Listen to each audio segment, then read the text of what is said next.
উৎসব মুখর পরিবেশে সম্পূর্ণ হয় দেশের 23তম রাষ্ট্রপতি নির্বাচন।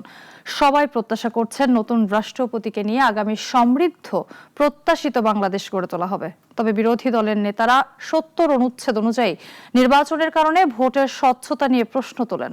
বিস্তারিত রাশেদুল কাদিরের রিপোর্টে। দেশের ইতিহাসে ৩৫ বছর পর রাষ্ট্রপতি নির্বাচন সম্পন্ন হলো। সর্বশেষ নির্বাচন হয়েছিল ১৯৯১ সালে। আর এই নির্বাচনে ভোট প্রদান করেন সংসদ সদস্যরা।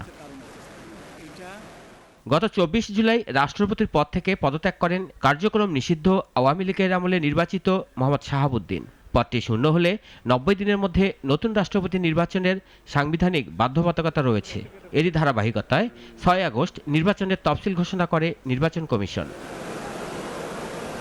বর্তমানে সংসদের অধিবেশন চলমান নেই, তাই রাষ্ট্রপতি নির্বাচনের ভোট গ্রহণের জন্য সংসদ সদস্যদের আলাদা বৈঠক ডাকা হয়েছে। এ বৈঠকে সভাপতিত্ব করার পাশাপাশি নির্বাচন পরিচালনা করেন সিইসি। নির্বাচনকে ঘিরে দুপুরের পর থেকেই ভোট প্রদানের জন্য সংসদ ভবন উৎসবমুখর হয়ে ওঠে। দীর্ঘদিন পর রাষ্ট্রপতি নির্বাচনে ভোট দিতে সংসদ সদস্যরা আসতে থাকেন সংসদে। ভোট গ্রহণ শুরু হয় দুপুর ২টায়। প্রথমে ভারপ্রাপ্ত রাষ্ট্রপতি ও প্রধানমন্ত্রী ভোট দেন। এর পরপরই বিএনপি মনোনীত প্রার্থী মির্জা ফখরুল ইসলাম আলমগীর ভোট প্রদান করেন। সংসদ সদস্য হিসেবে তিনি ভোট প্রদান করেন।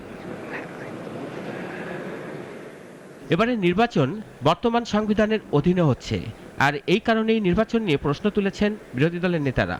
তাদের ভাষ্য, এ নির্বাচন স্বচ্ছ না, ভোটাররা স্বাধীনভাবে মতামত প্রকাশ করতে পারে নাই। ৭০ অনুচ্ছেদের বাধ্যবাধকতার কারণেই অনেকেই আছে যারা স্বাধীনভাবে তাদের মত প্রকাশ করতে পারবে না। মানে বিএনপি যদি জুলাই সনদ বাস্তবায়ন করত, তাহলে তো রাষ্ট্রপতি নির্বাচনটা তারা সংস্কার করে গোপন ব্যালটে, যেটাতে ঐক্যমত আমরা সবাই হয়েছিলাম, সেভাবেই নির্বাচনটা হতো। অবশ্য সরকারি দলের নেতারা বিরোধীদের এমন অভিযোগ আমলে নেয়নি। তারা বলছেন, সংবিধান মোতাবেক নির্বাচন হয়েছে, এ নিয়ে কোনো অভিযোগের সুযোগ নেই।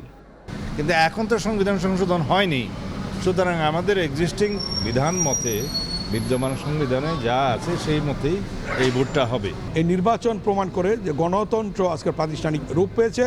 নতুন রাষ্ট্রপতি নিয়ে বিএনপি নেতাদের প্রত্যাশাও অনেক। তারা বলছেন, তিনি একজন সজ্জন ব্যক্তি, দল যেভাবে তিনি এগিয়ে নিয়ে গেছেন সেভাবে দেশকেও এগিয়ে নেবেন। সৎ যোগ্য মানুষ, সুতরাং আমি আনন্দিত যে আজকে এরকম একটি মানুষ প্রেসিডেন্টের চেয়ারকে অলঙ্কৃত করতে যাচ্ছে। আমি আশা করি উনি সবচেয়ে ভালো রাষ্ট্রপতি হবেন।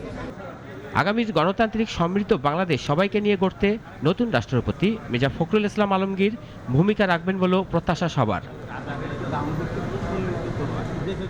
রাশেদুল কাদির, নাগরিক, ঢাকা।